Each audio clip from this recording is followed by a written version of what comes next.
ಮೈಮಾಟವನ್ನೇ ಆಭರಣವಾಗಿಸಿಕೊಂಡು ಜನರನ್ನು ಹೇಗೆ ವಂಚಿಸಬಹುದು ಎನ್ನುವುದಕ್ಕೆ ಸಾಕ್ಷಿಯಾಗಿ ನಿಂತವಳು ಜೀನತ್ತು. ಕಳೆದ ಸಂಚಿಕೆಯಲ್ಲಿ ಈಕೆಯ ಕೆಲವೊಂದು ವಿಚಾರಗಳು ಬಹಿರಂಗ ಆದವು. ಈ ಸಂಚಿಕೆಯಲ್ಲಿ ಈಕೆಯ ಮತ್ತಷ್ಟು ವಿವರಗಳು ನಿಮ್ಮ ಮುಂದಿದೆ.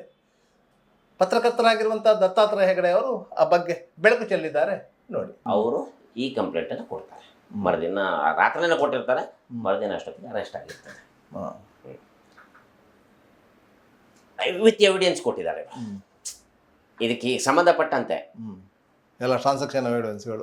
ಅಲ್ಲಿ ಯಾಕೆ ಅಂತಂದ್ರೆ ಅಲ್ಲಿ ವಿಜಯ್ ಅವರಿಗೆ ಅವಳ ಆಫೀಸಲ್ಲಿ ಇವಳು ಇದ್ಲಲ್ಲ, ಆ ಮೂಮೆಂಟಲ್ಲಿ ಒಂದಷ್ಟು ಎವಿಡೆನ್ಸ್ ಅನ್ನು ಅಲ್ಲಿ ಬಿಟ್ಬಿಟ್ಟಿರ್ತಾಳೆ ಅವಳೊಂದು ಮೊಬೈಲ್ ಏನೋ ಇರಬೇಕು ಕಾಣಿಸ್ತದೆ ಅದರಲ್ಲಿ. ಆ ಮೊಬೈಲ್ ಅನ್ನು ಅಲ್ಲಿ ಬಿಟ್ಟಿರ್ತಾಳೆ. ಆ ಮೊಬೈಲಲ್ಲಿ ಒಂದಷ್ಟು ಎವಿಡೆನ್ಸ್ಗಳು ಇರ್ತದೆ. ಅಂದ್ರೆ ಎಲ್ಲರ ಜೊತೆಗೂ ಅವಳು ಯಾರ ಜೊತೆಗೆ ಮಾತಾಡಲಿ ರೆಕಾರ್ಡ್ ಮಾಡ್ತಾಳೆ. ಮತ್ತು ರೆಕಾರ್ಡಲ್ಲಿ ಸ್ಪಷ್ಟವಾಗಿ ನಿಮಗೆ ನಾವೇನು ಮಾತಾಡ್ತೀವಿ, ನಾವು ಯಾವತ್ತಾದ್ರೂ ಮಾತನಾಡ್ಬೇಕಾರೆ ಸಹಜ ರೀತಿಯಲ್ಲಿ ಮಾತಾಡಿರ್ತೀವಿ, ಏನೋ ಒಂದು ಆಫ್ ದಿ ರೆಕಾರ್ಡ್ ರೀತಿಯಲ್ಲಿ ನಾವು ಒಂದಷ್ಟು ಮಾತಾಡಿರ್ತೀವಿ. ಅವ್ರು ಹಾಗಿಲ್ಲ, ಅವಳು ಬೇಕಂತ ಪ್ಲಾನ್ ಇರ್ತದೆ, ವಿತ್ ಹೆಸರು ಹೇಳಿ, ಅಲ್ಲಿ ಅವಶ್ಯಕತೆನೇ ಇರೋದಿಲ್ಲ ಹೆಸರು ಹೇಳುವಂಥದ್ದು, ಆ ಹೆಸರು ಹೇಳಿ ಅಲ್ಲಿ ಮಾತಾಡ್ತಾಳೆ. ನಿಮಗಲ್ಲೊಂದು ನನಗೆ ಒಂದು ಗಮನಕ್ಕೆ ಬಂದದ್ದು, ಒಬ್ಬರದ್ದು ನ್ಯಾಯವಾದಿಗಳದ್ದು ಉಂಟಂತೆ ಅಂತ ಹೇಳ್ತಾರೆ. ಅದರಲ್ಲೂ ಹಾಗೆ ಅಂತೆ, ಅವಶ್ಯಕತೆ ಇಲ್ಲ ಅವ್ರ ಹೆಸರು ಹೇಳುವಂಥದ್ದು, ಆದರೂ ಹೆಸರು ಹೇಳ್ತಾರಂತಾರೆ. ಅಸ್ಪಷ್ಟವಾಗಿದೆ, ಚಿತ್ರಣ ಅಸ್ಪಷ್ಟವಾಗಿದೆ, ಅವ್ರ ಹೆಸರು ಹೇಳ್ತಾರಂತೆ ಬೇಕಂತಾನೆ. ಬಟ್ ಅದು ಗೊತ್ತಾಗಬೇಕು ಅಂತ ಹೇಳ್ಬಿಟ್ಟು ಆ ರೆಕಾರ್ಡ್ ಮಾಡಲಿಕ್ಕೋಸ್ಕರ, ಆ ರೆಕಾರ್ಡ್ ಅಲ್ಲಿ ಇರಬೇಕು ಅನ್ನೋ ಕಾರಣಕ್ಕೋಸ್ಕರ ಅವರು ಆ ರೀತಿಯಾಗಿ ಇದನ್ನು ಹೆಸರನ್ನು ತಗೊಂಡು ಬಂದು ನನ್ನ ಹತ್ರ ಇದೆ, ಅದು ಇದಕ್ಕೆ ಸಂಬಂಧಪಟ್ಟಿದ್ದೆ ಅಂತ ಆಗಬೇಕು ಅನ್ನೋ ಇದು ಮೊದಲೇ ಅವಳು ಯಾರೇ ಜೊತೆಗಿರಲಿ, ಎಷ್ಟೇ ಸ್ನೇಹಿತರಾಗಿರಲಿ, ಯಾರನ್ನು ಬಿಟ್ಕೊಡಲ್ಲ. ಈಗ ಉದಾಹರಣೆಗೆ ಅವರದ್ದು ಒಂದು ಸೀನಿಯರ್ ಚೇಂಬರ್ಸ್ ಅಂತ ಹೇಳ್ಬಿಟ್ಟು ಅದು ಒಂದು ಸಂಘಟನೆ, ಆ ಸಂಘಟನೆಯಲ್ಲಿ ಅವರು ಅದು ಬೇರೆ ಬೇರೆ ಒಂದು ನ್ಯಾಷನಲ್ ಲೆವೆಲ್ ಸಂಘಟನೆ ಅದು, ಅದರ ಉಡುಪಿ ಇದರದ್ದು ಅವಳು ಅಧ್ಯಕ್ಷೆ ಆಗಿರ್ತಾಳೆ. ಬೇರೆ ಬೇರೆ ಕಡೆ ಅವ್ರದ್ದು ಕಾರ್ಯಕ್ರಮಗಳೆಲ್ಲ ನಡೆದಿರ್ತದೆ, ನಡೆದಾಗೆಲ್ಲ ಹೋಗಿರ್ತಾರೆ. ಜೊತೆಗಿದ್ದ ಹೆಣ್ಣುಮಕ್ಕಳದ್ದೇ, ಇವ್ರ ಜೊತೆಗಿದ್ದ ಸ್ನೇಹಿತರದ್ದೇ ಅವ್ರದ್ದು ಇದನ್ನು ವಿಡಿಯೋವನ್ನು ಮಾಡಿ ಇಟ್ಕೊಳ್ಳುವಂಥದ್ದು ಇದೆಲ್ಲ ನೋಡಿದಾಗ ಬಟ್ ಇವಳಿಗೆ ಅದೊಂದು ಚಟ ಆ ಥರ ಮಾಡ್ಕೊಳ್ಳುವಂಥದ್ದು, ಅಥವಾ ಅದನ್ನು ಮಾಡಿಟ್ಕೊಂಡು ಅವರನ್ನು ಏನಾದರೂ ತನ್ನ ದಾರಿಗೆ ತಂದುಕೊಳ್ಳಲಿಕ್ಕೆ ಪ್ರಯತ್ನ ಪಡ್ತಾರೋ ಹಾಗೆ ಅನ್ನಿಸ್ತದೆ. ಅಂಥದ್ದೊಂದು ಅನುಮಾನಗಳು ವ್ಯಕ್ತವಾಗ್ತದೆ. ಈಗ ಈ ರೀತಿಯ ಅವ್ರ ವಿಡಿಯೋ ಇಟ್ಕೊಂಡು ಅವರನ್ನು ಹೆದರಿಸಿ ತಮ್ಮ ಕೆಲಸಕ್ಕೆ ಬಳಸ್ಕೊಳ್ಳುವಂಥದ್ದು, ತಮ್ಮ ವಂಚನೆ ಕೆಲಸಕ್ಕೆ ಬಳಸ್ಕೊಳ್ಳುವಂಥದ್ದು, ಅಥವಾ ತಮ್ಮ ವ್ಯವಹಾರಕ್ಕೆ ಬಳಸ್ಕೊಳ್ಳುವಂಥದ್ದು, ಅಥವಾ ತಮಗೆ ಬೇಕಾದಲ್ಲಿ ಇಲ್ಲಿಗೆ ಹೋಗಿ ಬಾ ಅಂತೇಳಿ ಹೇಳಲಿಕ್ಕೆ ಬಳಸ್ಕೊಳ್ಳುವಂಥದ್ದು, ಇಂಥದ್ದಕ್ಕೆಲ್ಲ ಬಳಸ್ಕೊಳ್ತಾ ಇದ್ರು. ಹಾಗೊಂದು ಅನುಮಾನ ವ್ಯಕ್ತವಾಗ್ತದೆ ಈ ಸಂದರ್ಭದಲ್ಲಿ. ಇದೆಲ್ಲದೂ ಈಗ ತನಿಖೆ ನಡೀತಾ ಇದೆ. ಈಗ ಆಲ್ರೆಡಿ ಉಡುಪಿ SP ಅವರು ಹೇಳಿದ್ದಾರೆ, ನಮ್ಮ ಟೌನ್ ಸ್ಟೇಷನ್ ಇನ್ಚಾರ್ಜ್ ಆಗಿರುವಂಥ ಮಹೇಶ್ ಪ್ರಸಾದ್ ಅವರು ಕೂಡ ಅದರದ್ದು ಸಂಪೂರ್ಣ ತನಿಖೆಯನ್ನು ಮಹೇಶ್ ಪ್ರಸಾದ್ ಅವರೇ ಮಾಡ್ತಾ ಇದ್ದಾರೆ. ಅವರು ಕೂಡ ಹೇಳಿದ್ದಾರೆ, ಯಾರೇ ಆಗಲಿ ಅನ್ಯಾಯ ಆದವರು, ಈ ಮಹಿಳೆಯಿಂದ ಯಾರಿಗೆಲ್ಲ ಅನ್ಯಾಯ ಆಗಿದೆಯೋ, ಯಾರಿಗೆಲ್ಲ ಮೋಸ ಆಗಿದೆಯೋ, ಯಾರೂ ಭಯಪಡುವ ಅಗತ್ಯತೆ ಇಲ್ಲ, ನೇರವಾಗಿ ಬನ್ನಿ ದೂರು ಕೊಡಿ ಅನ್ನೋ ಇದನ್ನು ಬಹಿರಂಗವಾಗಿ ಹೇಳಿರೋದ್ರಿಂದಾಗಿ ಒಂದಷ್ಟು ಈಗ ಮತ್ತೆ ಎರಡು ಪ್ರಕರಣಗಳು ದಾಖಲಾಗಿದೆ. ಬಟ್ ಇನ್ನೂ ಆಗಬಹುದು, ಎಷ್ಟು ಮಟ್ಟಿಗೆ ಆಗ್ತದೆ ನೋಡಬೇಕಾಗಿದೆ. ಬಟ್ ಈ ಮಹಿಳೆ ಕಳೆದ 10 ವರ್ಷದಿಂದ ಇದೇ ಕೆಲಸವನ್ನು ಬಂದಿದ್ದಾಳೆ, ಮೋಸ ಬಂದಿದ್ದಾಳೆ ಅನ್ನೋದು ಜಗಜ್ಜಾಹೀರಾಗಿದೆ. ಈಗೊಂದು ನಿಮ್ಮ ಈಗ ಒಬ್ಬ ಬ್ಯಾಂಕ್ ಮ್ಯಾನೇಜರ್ ಒಬ್ಬರಿದ್ದಾರೆ, ನಿವೃತ್ತ ಬ್ಯಾಂಕ್ ಮ್ಯಾನೇಜರ್, ಅವರಿಂದ 16 ಲಕ್ಷ ತಗೊಂಡಿದ್ದಾರೆ ಅಂತೇಳಿ ಒಂದು ಗುಮಾನಿ ಅಲ್ಲ, ಬಟ್ ನಮ್ಮ ಹತ್ರ ಎವಿಡೆನ್ಸ್ ಇಲ್ಲದ ಅನುಮಾನ ಇದೆ. ಅನುಮಾನ ಅಲ್ಲ, ಸತ್ಯನೇ, ಬಟ್ ಎವಿಡೆನ್ಸ್ ಇಲ್ಲ ಅಷ್ಟೇ. ಆ ಥರದ ಒಂದು ಇದಿದೆ. ಇನ್ನೊಬ್ರು ಯಾರೋ ಒಬ್ಬರು ಸೊಸೈಟಿಯವರು, ಜಿಲ್ಲೆಯ ಉಡುಪಿಯಿಂದ ಹೊರಗಿನ ಸೊಸೈಟಿ ಒಬ್ಬರು ಶೆಟ್ರ್ ಹತ್ರ ಸ್ವಲ್ಪ ಅವರದ್ದು ಏನೋ ವೀಕ್ನೆಸ್ ಇಟ್ಕೊಂಡು ಅವ್ರ ಹತ್ರ ಕೂಡ ಇವರು ಒಂದಷ್ಟು ಹಣವನ್ನು ಕಿತ್ಕೊಂಡಿದ್ದಾರೆ, ಕೀಳ್ತಾ ಇದ್ರು ಅನ್ನುವ ಒಂದು ಆರೋಪಗಳು ಕೂಡ ಸುದ್ದಿ ಬರ್ತಾ ಇದೆ ಉಡುಪಿ ಕಡೆಯಿಂದ. ಬಟ್ ಅವೆಲ್ಲದಕ್ಕೂ ಅವ್ರು ಕಂಪ್ಲೇಂಟ್ ಕೊಟ್ಟರೆ ಸುದ್ದಿ ಆಗ್ತದೆ, ಅವ್ರು ಕಂಪ್ಲೇಂಟ್ ಕೊಡದೆ ಹೋದರೆ ಸುದ್ದಿ ಆಗಲ್ಲ. ನನ್ನ ತಿಳಿದ ಮಟ್ಟಿಗೆ ಕಂಪ್ಲೇಂಟ್ ಕೊಡುವವರ ಸಂಖ್ಯೆ ಬೆರಳೆಣಿಕೆ ಇದೆ, ಕಂಪ್ಲೇಂಟ್ ಕೊಡದೆ ಹೀಗೆ ಇರುವವರ ಸಂಖ್ಯೆ ಭಾಳ ದೊಡ್ಡದಿದೆ. ಇಷ್ಟು ಮಾತ್ರ ನಾವು ಹೇಳ್ಬೋದು. ಈಗ ನಿಮ್ಮ ಮೇಲೆ ಒಂದು ಕಂಪ್ಲೇಂಟ್ ಕೊಟ್ಲಲ್ಲ ಅವಳು, ಅದು ಯಾಕೆ? ನೋಡಿ, ನಮ್ಮ ಹತ್ರ ಒಂದು ಆಗಲೇ ನಿಮ್ಗೆ ಹೇಳಿದೆ, ನಮಗೆ ಒಂದಷ್ಟು ಜನಗಳು ಇವರಿಂದ ಏನೆಲ್ಲ ಇನ್ಕ್ಲೂಡಿಂಗ್ ರಾಜಗೋಪಾಲ್ ಆಚಾರ್ಯರು ಅವರು ಕೂಡ ನಮಗೆ ವಿಷಯ ಹೇಳಿದರು, ಹೀಗೀಗಾಗಿದೆ, ಇಂಥದ್ದೇ ಒಂದು ಮಾಡ್ಕೊಂಡಿದ್ದಾರೆ. ಅವ್ರದ್ದೊಂದು ಲೀಸ್ಟ್ ಕೊಟ್ಟಿದ್ರು. ಈಗ ಆ ಲೀಸ್ಟಿನಲ್ಲಿ ಈಗ ಕಂಪ್ಲೇಂಟ್ ಮಾಡಿದ ಮೋಹಿನಿ ಮತ್ತು ತೇಜೇಶ್ವರ ಅವ್ರದ್ದು ಹೆಸರುಗಳು ಕೂಡ ಇತ್ತು. ಇವರಿಗೆಲ್ಲ ಮೋಸ ಆಗಿದೆ ಅಂತ ಹೇಳ್ಬಿಟ್ಟು. ವಿಜಯದ ಹೆಸರು ಇದ್ದಿಲ್ಲ ಅದರಲ್ಲಿ, ವಿಜಯದ ಹೆಸರು ಅಲ್ಲಿ ಬಂದಿದ್ದಿಲ್ಲ. ಆ ಲೀಸ್ಟಲ್ಲಿ ಅವತ್ತು ನಮಗೆ ಕೊಟ್ಟ ಲೀಸ್ಟಲ್ಲಿ ವಿಜಯದ ಹೆಸರು ಇದ್ದಿಲ್ಲ. ಹೀಗಿತ್ತು. ಈ ಸಂದರ್ಭದಲ್ಲಿ ನಮಗೆ ಒಂದು ಮಾಹಿತಿ ಅಂತಂದರೆ, ಆ ಲೀಸ್ಟಿನಲ್ಲಿ ಇರುವವರು ಎಲ್ಲರನ್ನೂ ನಾವು ಕಾಂಟ್ಯಾಕ್ಟ್ ಮಾಡುವ ಪ್ರಯತ್ನ ಮಾಡಿದ್ವಿ. ಆ ಟೈಮಿನಲ್ಲಿ ಆಗಿದ್ದಿಲ್ಲ.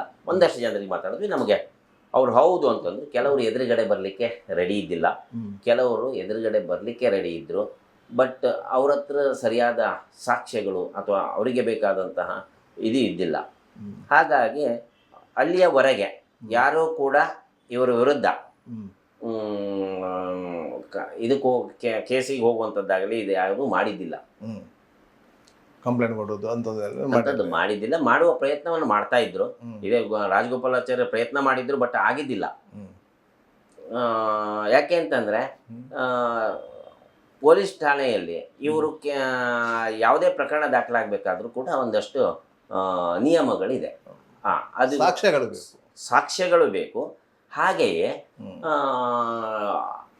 ಅದು ಯಾವ ವ್ಯಾಪ್ತಿಗೆ, ಕೆಲವು ಆರ್ಥಿಕ ವ್ಯವಹಾರಕ್ಕೆ ಸಂಬಂಧಪಟ್ಟಂತೆ ನೀವು ನ್ಯಾಯಾಲಯದಲ್ಲಿ ನೀವು ಇದನ್ನು ನೋಡ್ಕೊಳ್ಳಿ ಅನ್ನೋ ಇದು ಬರ್ತದೆ.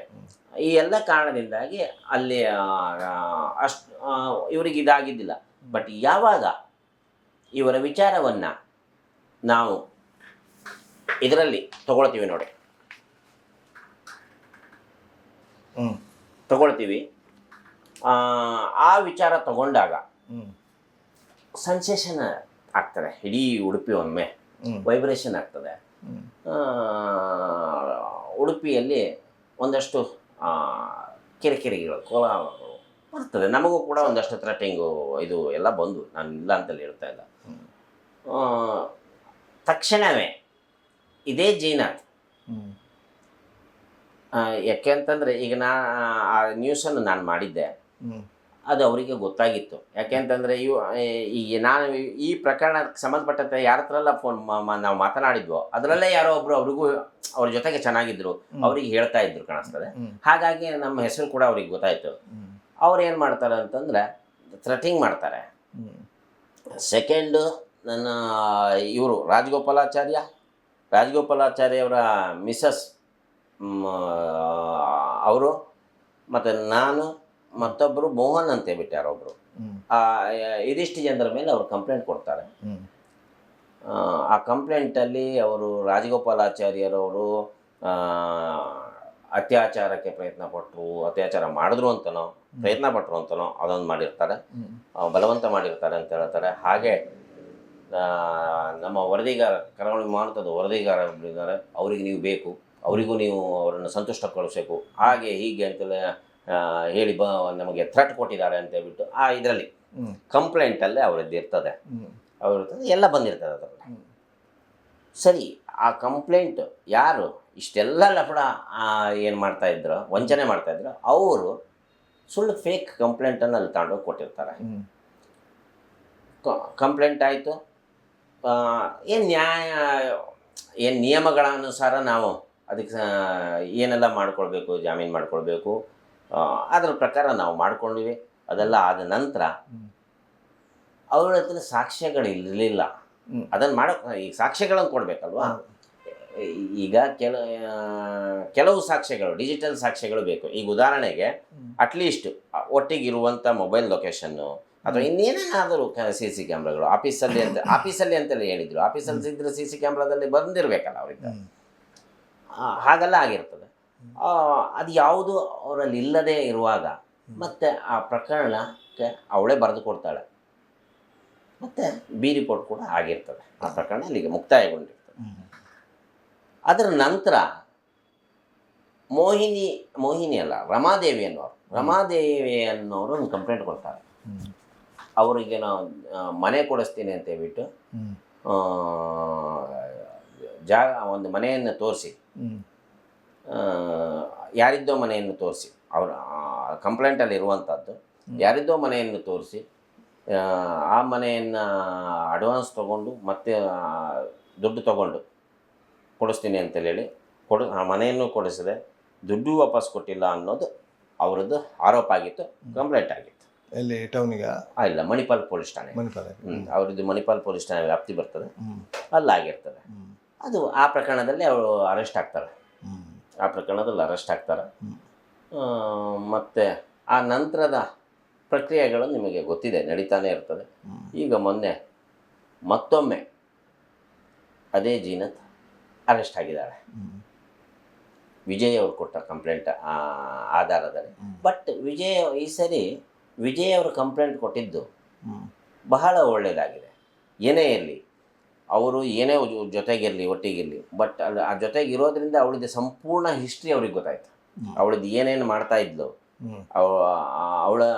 ಅವಳ ವ್ಯವಹಾರ ಏನು, ಎಲ್ಲ ಇಡೀ ಸಂಪೂರ್ಣ ವಿವರ ಅಲ್ಲಿ ಅವಳಿಗೆ ಗೊತ್ತಾಗಲಿಕ್ಕೆ ಪ್ರಾರಂಭ ಆಯಿತು. ಇವರಿಗೆ ಗೊತ್ತಾಯಿತು. ಅವ್ರ ಹತ್ರ ಎವಿಡೆನ್ಸ್ ಸಹಿತ ಸಿಕ್ಕೊಂಡಿತ್ತು. Photo, video, message, screenshot, audio record ಪ್ರತಿ ಒಂದು ಅವರಿಗೆ ಸಿಕ್ಬಿಡ್ತು. ಅದನ್ನು ಇಟ್ಕೊಂಡು ಕಂಪ್ಲೇಂಟ್ ಮಾಡಿರೋ ಕಾರಣದಿಂದಲೇ ತಕ್ಷಣವೇ FIR ಆಯಿತು, ತಕ್ಷಣವೇ ಅರೆಸ್ಟ್ ಕೂಡ ಆಯಿತು. ಒಂದೊಮ್ಮೆ ಅದು ಯಾವುದೂ ಇಲ್ಲದೆ ಕಂಪ್ಲೇಂಟ್ ಮಾಡಿದರೆ ಅಷ್ಟು ಇದಕ್ಕೆ ಗಂಭೀರತೆ ಬರ್ತಾ ಇದ್ದಿಲ್ಲ. FIR ಮಾಡ್ಬೋದಿತ್ತೇನೋ, ಬಟ್ ಇಲ್ಲ ಸ್ವಲ್ಪ ಇದು ಮಾಡ್ತಾಯಿದ್ರು, ನಿಧಾನ ಗತಿಯಲ್ಲಿ ಆಗ್ತಾಯಿತ್ತು. ಬಟ್ ಇಷ್ಟೆಲ್ಲ ಇರೋದ್ರಿಂದಾಗಿ ಒಂದು ವೇಗವಾಗಿ ಕೆಲಸ ಮಾಡಿದ್ರು ನಮ್ಮ ಇಲಾಖೆ. ಸಂಪೂರ್ಣವಾಗಿ ಅವಳನ್ನು ತಕ್ಷಣವೇ, ಅವಳಿಗೆ ಒಂದು ಅನುಮಾನ ಬರೋಕ್ಕಿಂತ ಮೊದಲೇ ಅವಳನ್ನು ಅರೆಸ್ಟ್ ಮಾಡಿ, ಅನುಮಾನ ಬಂದರೆ ಮತ್ತೆ ಅವಳು ತಪ್ಸ್ಕೊಂಡ್ಬಿಡ್ತಾ ಇದ್ದಳು. ಹುಷಾರು, ಆ ವಿಚಾರದಲ್ಲೆಲ್ಲ ಬಹಳ ಹುಷಾರಿದ್ದಾರೆ, ತಪ್ಸ್ಕೊಂಡ್ಬಿಡ್ತಾಯಿದ್ರು. ಬೇರೆ ಬೇರೆ ಮತ್ತು ಅವರಿಗೆ ಕಾಂಟ್ಯಾಕ್ಟ್ ಕೂಡ ಇದೆ, ಎಲ್ಲ ರೀತಿಯ ಕಾಂಟ್ಯಾಕ್ಟ್ಗಳನ್ನು. ಏನೋ ಹೇಳ್ತಾರೆ, ಬೆಂಗಳೂರು ಕಡೆ ಯಾವುದೋ ಒಬ್ಬ ಸ್ವಜಾತಿಯ ಒಬ್ಬ ಶಾಸಕರ ಕಾಂಟ್ಯಾಕ್ಟ್ ವಿಡಿಯೋ ಕೂಡ ಇದೆ ಅಂತೇಳಿ ಹೇಳ್ತಾರೆ. ಅದರಲ್ಲಿ ಎಷ್ಟು ಮತ್ತೆ ಸತ್ಯನ ಎಷ್ಟು ಸುಳ್ಳ ನಮಗೂ ಗೊತ್ತಿಲ್ಲ. ಮತ್ತು ಯಾರೋ ಒಬ್ಬರಿದ್ದು ಇಲ್ಲಿಯ ಸ್ಥಳೀಯ ಮಾಜಿ MLA, ಮಾಜಿ ಮಂತ್ರಿ ಒಬ್ಬರ ವಿಡಿಯೋ ಕೂಡ ಇದೆ ಅಂತಲೂ ಹೇಳ್ತಾರೆ. ಮತ್ತೊಬ್ಬರದ್ದು ಏನು ಹೇಳ್ತಾರೆ, ಒಬ್ಬರು ಪ್ರತಿಷ್ಠಿತ ಒಂದಿದೆ ದೇವಸ್ಥಾನದ ಆಡಳಿತ ಮುಕ್ತೇಶ್ವರದ್ದು ಇದೆ ಅದರಲ್ಲಿ ಅಂತ ಹೇಳ್ತಾರೆ. ಆ ಮೂಲಕವೇ ಅವ್ರದ್ದೊಂದು ಅಸೆಟ್ಟಿನ ಜೊತೆಗೆ ಅಗ್ರಿಮೆಂಟ್ ಮಾಡ್ಕೊಂಡಿದ್ರು ಇವರು ಅಂತ ಹೇಳ್ತಾರೆ. ಇದೆಲ್ಲ ಎಷ್ಟು ಸತ್ಯ ಎಷ್ಟು ಸುಳ್ಳು ಗೊತ್ತಾಗಬೇಕು ಅಂದರೆ ತನಿಖೆಯಲ್ಲಿ ಬರಬೇಕು, ತನಿಖೆಯಿಂದ ಬಹಿರಂಗ ಆಗಬೇಕು. ಆ ಕೆಲಸಗಳು ಆಗ್ತಾ ಇದೆ ಈಗ. ಬಹುಶಃ ಇನ್ನು ಕೆಲವು ದಿನದಲ್ಲಿ ಇನ್ನೂ ಒಂದಷ್ಟು ಪ್ರಕರಣಗಳು ದಾಖಲಾಗಬಹುದು ಅನ್ನೋದು ನಮ್ಮ ಅಭಿಪ್ರಾಯ.